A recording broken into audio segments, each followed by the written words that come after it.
नमस्कार दोस्तों, आपके लिए रिसर्च एसोसिएट्स की वैकेंसी आई है और ये वैकेंसी आपकी हाई कोर्ट ऑफ इलाहाबाद से आई है। ठीक है, अब जो भी कैंडिडेट लॉ कर रहे हैं, अब वो फ्रेश लॉ ग्रेजुएट है, मतलब उन्होंने कंप्लीट कर ली है और अभी कोई परस्यूइंग में है, तो दोनों ही कंडीशन में आप अप्लाई कर सकते हैं। 5 साल की लॉ कर रहे हैं चाहे 3 साल की कर रहे हैं, दोनों कोर्सेज इसमें एलिजिबल है अप्लाई करने के लिए।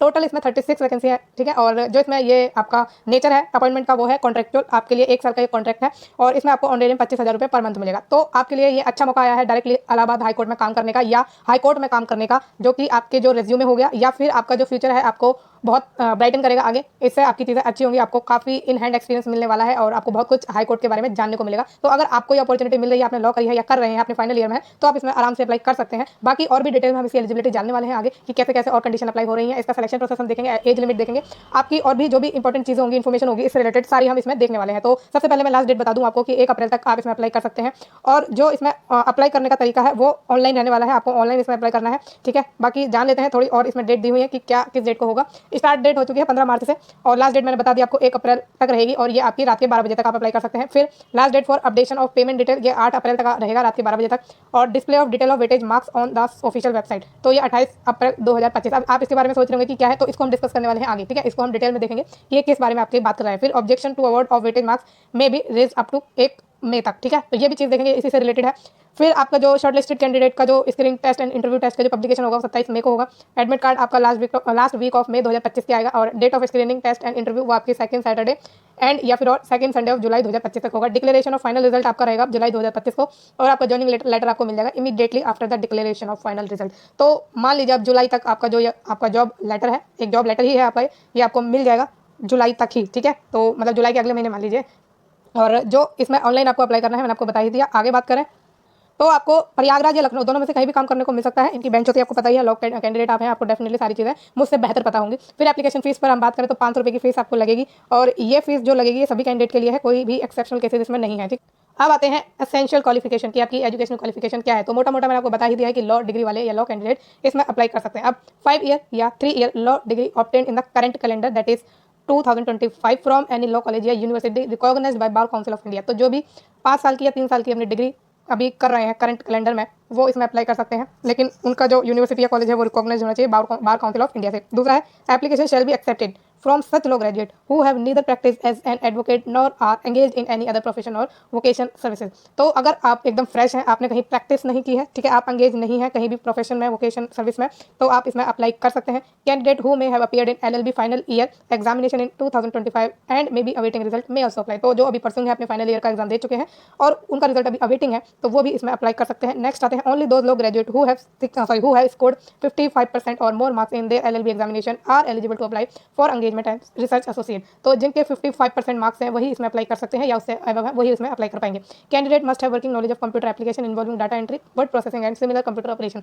तो ये आपकी स्किल्स आपके पास होनी चाहिए, डाटा एंट्री, वर्ड प्रोसेसिंग और कंप्यूटर एप्लीकेशन की। ठीक है, फिर आगे बात करें modalities for engagement of research associates की। तो only fresh graduate who have completed और मे कंप्लीट देयर 5 ईयर या 3 year law degree course in current calendar year in that is the calendar year in which vacancies have been notified may apply. तो मैंने आपको बताई दिया परसों यहाँ आप आराम से अप्लाई कर सकते हैं, कोई टेंशन वाली बात नहीं है, फाइनल ईयर में अप्लाई करिए। फिर applicant must have completed 21 years of age and not have completed 26 year of age. तो 21 से 26 साल की एज ग्रुप वाले ही इसमें अप्लाई कर सकते हैं। ठीक, और आगे चले law graduate who have passed their law degree course in the examination held in any year prior to set calendar year are not eligible. तो यहाँ एक पॉइंट नोटेबल है या पॉइंट टू बी नोटेड है कि अगर आपकी जो इसमें लॉ डिग्री है, आपने फाइनल ईयर दिया है 2025 से पहले, तो आप इसमें अप्लाई नहीं कर सकते। फाइनल ईयर दिया नहीं है, मतलब आपने जो है अपना ग्रेजुएशन की डिग्री पास की है 2025 से पहले, तो आप इसमें एलिजिबल नहीं है अप्लाई करने के लिए। ठीक, फिर the candidate would be shortlisted to appear at the screening test and interview test in order of merit according to the provisional weightage marks to be awarded on the strength of their academic performance etcetera. तो इसमें जो आपका selection process है वो interesting है कि आपका जो एकेडमिक परफॉर्मेंस रहने वाली है, जो भी मतलब आपने अकेडमिक्स में अपने मार्क्स लिए हैं उसके अकॉर्डिंग आपको ये मार्क्स देंगे, वेटेज देंगे और फिर आपको शॉर्टलिस्ट करेंगे आपकी नेक्स्ट स्टेजेस के लिए। ठीक है, तो weightage marks shall be awarded provisionally subjected to valid application being submitted along with all requisite document being uploaded along with the application form. तो ये क्या कह रहे हैं कि आप अपना एप्लीकेशन फॉर्म जमा करेंगे सारे डॉक्यूमेंट्स के साथ, ठीक है, अपलोड करना है आपको, फिर वो आपको जो है प्रोविजनली वेटेज मार्क्स देंगे, शॉर्टलिस्ट करेंगे। फिर the weightage marks provisionally awarded will be displayed on the official website of court. तो जो ऊपर पॉइंट था ना जो मैंने आपको बताया था, देख लीजिए आप कि मैंने बोला था कि बाद में डिस्कस करेंगे, तो ऊपर देखिए जो पॉइंट्स आपका ये वाला display of detail weightage marks और ये objection to award of weightage marks, ठीक है। तो इसको यहीं पर ये पॉइंट इन्होंने डिस्क्राइब करा है कि ये जो आपके वेटेज देंगे ना आपकी एकेडमिक परफॉर्मेंस को, उसके जो मार्क्स होंगे जो ये आपको प्रोवाइड करेंगे वो ये ऑफिशियल वेबसाइट पर दे देंगे। ये आपका सिलेक्शन प्रोसेस का हिस्सा है, ठीक है। अगर आपको कोई इसमें कंप्लेंट देनी है, ठीक है, if any may be raised against the provisionally awarded weightage marks, तो आप इसमें एक ऑब्जेक्शन उठा सकते हैं अगर आपको लगता है कि आपको कम मार्क्स मिले हैं। All objection raised would have to be supported by original document. तो आपको ओरिजिनल डॉक्यूमेंट, सपोर्टिंग डॉक्यूमेंट मान लीजिए वो आपको अपलोड जरूर करना है अगर आप कोई ऑब्जेक्शन रेज कर रहे हैं तो, ठीक है।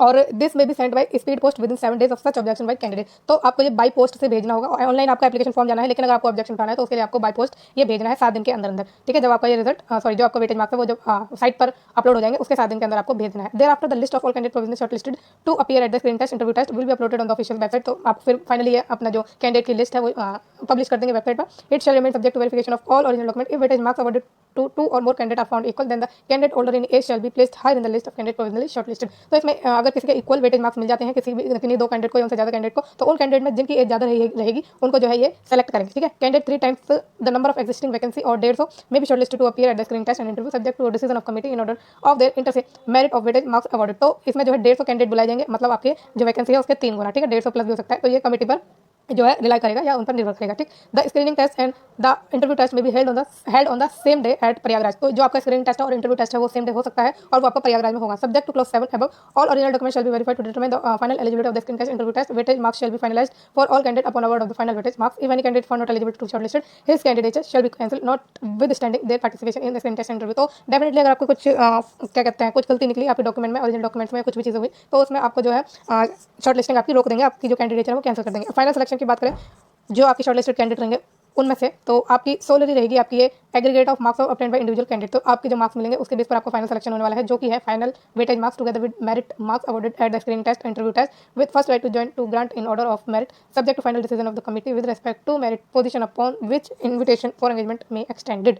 तो इसमें जो आपका फाइनल सिलेक्शन होगा वो आपकी स्क्रीनिंग टेस्ट और इंटरव्यू टेस्ट के मेरिट के बेस पर होगा। अब 10 entire selection procedure would be completed in 3 steps. तो 3 स्टेप है आपके फाइनल सिलेक्शन के। It shall carry maximum 100 marks divided in following proportion. तो ये देख लीजिए, आप इसे थोड़ा समझ लीजिए कि आपको कितने मार्क्स किस बेस पर कैसे कैसे मिलने वाले हैं। तो serial number A B C है और जो ए है उसमें language plus academics plus co curricular activities के आपको मार्क्स मिलेंगे। 100 में से वेटेज ये 20% का है, यानी 100 का 20% 20 होता है, तो 20 मार्क्स आपको इसके मिलेंगे इन तीनों, ठीक है। फिर जो आपका ये ए स्टेज है या ए सीरियल नंबर है, ये आपको मार्क्स आपके एप्लीकेशन फॉर्म जमा करने पर ही मिल जाएंगे। इसी के बेस पर आपका शॉर्टलिस्ट होना है फॉर्म, ठीक है। फिर जो बी आएगा सीरियल नंबर, उसमें स्क्रीनिंग टेस्ट होगा 60% यानी 60 मार्क्स का होगा और इंटरव्यू भी होगा 20% यानी 20 मार्क्स का होगा। और ये all at the stage of screening and interview test है, ठीक है। फिर language academic and co curricular activities के जो 20 मार्क्स हैं उनको भी इन्होंने डिफाइन करा है। तो 5 marks for Hindi and 5 marks for English language may be awarded to the candidate on the basis of marks obtained by them. तो आपको इंग्लिश और हिंदी लैंग्वेज के मार्क्स मिलेंगे 5 और वो आपने 10th या 12th में अपने पढ़ी हुई होनी चाहिए, उसके आपको मार्क्स मिलेंगे, ठीक है। तो इसमें देखो यही बात की है, विच एवर इज हायर, तो या तो 10th में या 12th में जिसमें भी आपके हायर होंगे उसमें हिंदी के मार्क्स आपको मिल जाएंगे। ऐसे ही आपको 10th या 12th में जिसमें भी हायर होंगे आपके मार्क्स उसमें इंग्लिश के मार्क्स आपको मिल जाएंगे। तो अगर आपके मार्क्स 70 से 80% के बीच में हुए तो उसके लिए आपको 1 मार्क दिया जाएगा। 80 से 90% के बीच में मार्क्स हुए तो 2 मार्क दिए जाएंगे और 90% से अब हुए या 90% भी हुए तो 5 मार्क्स आपको दिए जाएंगे। इसी तरह अगर आपके इंग्लिश में 70 से 80% के बीच में हुए तो 1 मार्क, 80 से 90 के बीच में हुए तो 2 मार्क और 90 के अबव हुए तो 5 मार्क, ठीक है। लैंग्वेज का जो उसमें आपका सब्जेक्ट है उसमें मार्क्स होने चाहिए इतने, फिर आपको मार्क्स दिए जाएंगे। फिर एकेडमिक वेटेज की बात करें तो 5 मार्क्स वेटेज आपको दिया जाएगा awarded to the candidate on the basis of their performance at LLB course. तो आपका जो डिग्री है एलएलबी कोर्स की उसके बेस पर आपको इसमें 5 मार्क्स दिए जाएंगे मैक्सिमम।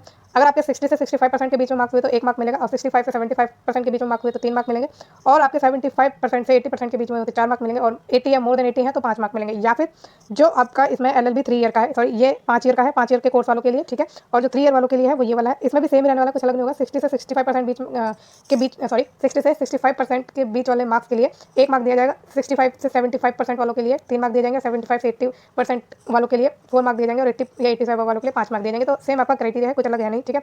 तो आगे बात करते हैं और करिकुलर एक्टिविटीज़ पर चलते हैं और 5 वेटेज इसको भी दिया गया है। ये आपका अगर आपने पार्टिसिपेशन किया है, कहीं परफॉर्मेंस दी है तो उसके लिए आपको मार्क्स दिए जाएंगे। तो मूड कोर्ट पार्टिसिपेशन है, कॉलेज या यूनिवर्सिटी में अगर आपने किया है तो 1 मार्क है। State level winner participation at national level तो उसके लिए 3 मार्क है। पार्टिसिपेशन एट इंटरनेशनल लेवल तो उसके लिए 5 मार्क है, ठीक है। और पेपर पब्लिश्ड पर ही है तो ये तो आपका उसका हो गया, क्या कहते हैं, आपके मूड कोर्ट के लिए या फिर पेपर पब्लिकेशन के लिए है जो आप करते हैं। तो अगर आपने कॉलेज या यूनिवर्सिटी लेवल पर किया है तो 1 मार्क और आपने अगर स्टेट या नेशनल लेवल पर किया है तो 3 मार्क और इंटरनेशनल लेवल पर किया है तो 5 मार्क, ठीक है। तो ये चीज़ आपकी हो गई। अब it would be necessary to upload requisite testimonials that is high school marksheet, intermediate marksheet, LLB first second third fourth year marksheet, certificate by candidate pursuing 5 year course and first second year marksheet certificate by candidate pursuing 3 year course. तो जो 5 साल की degree ले रहे हैं उनको first second third fourth की marksheet करनी है अपलोड, और जो 3 साल का कोर्स कर रहे हैं उन्हें फर्स्ट और सेकंड ईयर की करनी है, ठीक है। तो अपने सारे आपको जो डॉक्यूमेंट है वो अपलोड डेफिनेटली करने हैं, तो ये चीज़ इसमें बताई है। अब आगे बात करते हैं थोड़ी और। तो स्क्रीनिंग टेस्ट की हम थोड़ी देख लेते हैं कि क्या चीज़ें रहने वाली हैं, ठीक है। तो स्क्रीनिंग टेस्ट में आपका होगा writing a paper carrying maximum 60 marks. तो 60% वेटेज है आपके स्क्रीनिंग टेस्ट को, तो उसके लिए आपको पेपर राइटिंग करनी है, ठीक है। राइटिंग वाला पेपर है मतलब 60 मार्क का, और डिस्क्रिप्टिव क्वेश्चन है। The question paper shall be of 1 hour duration only. तो 1 घंटे का ही आपका पेपर होगा। फिर इंटरव्यू होगा, interview test shall be carry 100 mark, 100 mark का आपका इंटरव्यू है और 20% ये वेटेज लेकर रखता है अपनी। The scale of mark we awarded at the interview interview test would be as under. तो क्या है इसकी चीज़ है, अनसूटेबल जो कैंडिडेट होंगे, ठीक है, जो भी इंटरव्यू बोर्ड समझेगा उसको 30 मार्क्स दिए जाएंगे। पासेबल जो पास कर जाएंगे उनको 40 मार्क्स मिलेंगे, गुड वाले को 60 मार्क्स मिलेंगे, वेरी गुड वालों को 70, और एक्सेप्शनल और आउटस्टैंडिंग वालों को 80 मार्क्स दिए जाएंगे। और 80 मार्क्स का 20%, 70 मार्क्स का 20% आपको फाइनल स्टेज में मिलने वाला है, ठीक है। तो 30 मार्क्स वालों को कितने मिल जाएंगे, 6 मिल जाएंगे, और 40 वालों को 8 मिल जाएंगे, 60 वालों को आपको 12 मिल जाएंगे, और 70 वालों को कितने मार्क्स मिल जाएंगे वेटेज मतलब 20%, तो ये आपको मिल जाएंगे 14, और 80% वालों को मिल जाएंगे 16। तो ये आपका टोटल रहने वाला है, और जो 100 लिया है उनको तो डेफिनेटली 20 पूरे मार्क्स मिल ही जाएंगे वेटेज के अकॉर्डिंग। और आगे बात करें तो the final merit list may be prepared on the strength of aggregate of final marks obtained by individual candidate at the stage of shortlisting screening test as above. तो मैंने आपको बता ही दिया कि स्क्रीनिंग टेस्ट और जो आपको short listing होगी इंटरव्यू टेस्ट के बेस पर होगी, ठीक है। सारी एग्रीगेट मैंने आपको समझा दिया। Selected candidate would be required to produce their final year mark sheet certificate on the date of joining as per the direction issued in this regard by committee। तो आपको अपने डॉक्यूमेंट जरूर लेके जाने हैं जब आप ज्वाइनिंग करेंगे। आपकी जो फाइनल ईयर की मार्कशीट है वो लेके जानी है, सर्टिफिकेट लेके जाना है। The screening and interview test may be held at such place as may be notified. तो आपको ये नोटिफाई कर देंगे कि कहाँ पर होना है, तो लखनऊ या प्रयागराज दोनों में से एक जगह पर हो सकता है, ठीक है। Procedure of application and objection, तो ये चीज़ उन्होंने बताई हुई है। The online application form from the eligible candidate shall be invited by 3rd and 4th week of March. तो ये डेट मैंने आपको बता ही दी है कि कब आपको ऑब्जेक्शन आप उठा सकते हैं, कैसे आप अपना जो है ऑब्जेक्शन भी भेज सकते हैं अपने सपोर्टिंग डॉक्यूमेंट के साथ, ठीक है। तो अब हम कुछ और डिस्कस कर लेते हैं। अगर कोई इंपॉर्टेंट चीज़ रह गई है तो एडमिट कार्ड आपको मिल जाएंगे, नोटिफाई आपको कर दिया जाएगा, डेट भी मैंने आपको शुरू में ही बता दिया, और ज्वाइनिंग लेटर भी आपको मिल जाएगा आपके फाइनल जो रिजल्ट है उसके बाद। नेचर ऑफ वर्क इन्होंने बताया हुआ कि क्या क्या काम आपको करना पड़ेगा, रेस्ट्रिक्शन ऑन प्रैक्टिस वगैरह। तो period of engagement, the engagement of research associate shall be purely contractual for the duration of 1 year which में बी एक्सटेंडेड बाय 1 ईयर। तो 1 साल का आपको एक्सटेंशन भी मिल सकता है सब्जेक्ट टू सेटिस्फैक्ट्री परफॉर्मेंस, आपके सेटिस्फैक्ट्री परफॉर्मेंस के बेस पर। तो मैक्सिमम टर्म जो है आपकी 2 साल से ज़्यादा नहीं होगी। और जो है मैरिटल स्टेटस की बात करें तो ये वही है कि जिन्होंने एक से ज़्यादा शादी वगैरह कर रखी है तो उनको डिस्क्वालीफाई कर दिया जाता है। तो शायद बहुत ही कम कैंडिडेट की शादी आपकी बेसिक केस में हुई होगी। तो आगे बात करें तो law graduate who may have passed prior to academic session 2023-24 are not eligible to apply. तो जिन भी कैंडिडेट ने अपना एकेडमिक सेशन 2023 से 24 से पहले अपनी लॉ ग्रेजुएट करी है वो इसमें एलिजिबल नहीं है अप्लाई करने के लिए, ठीक है। तो सारी चीज़ें आई थिंक हम डिस्कस कर चुके हैं, कुछ भी हमने नहीं छोड़ा है। अगर आपको कुछ अनक्लियर रह गया, आपको कुछ पूछना है, कोई भी डाउट है, आप उसे कमेंट के द्वारा पूछ सकते हैं। और ये वीडियो कैसी लगी आपको मुझे ज़रूर बताना कमेंट पर, और चैनल को लाइक शेयर और सब्सक्राइब करना बिल्कुल मत भूलना। Thank you so much.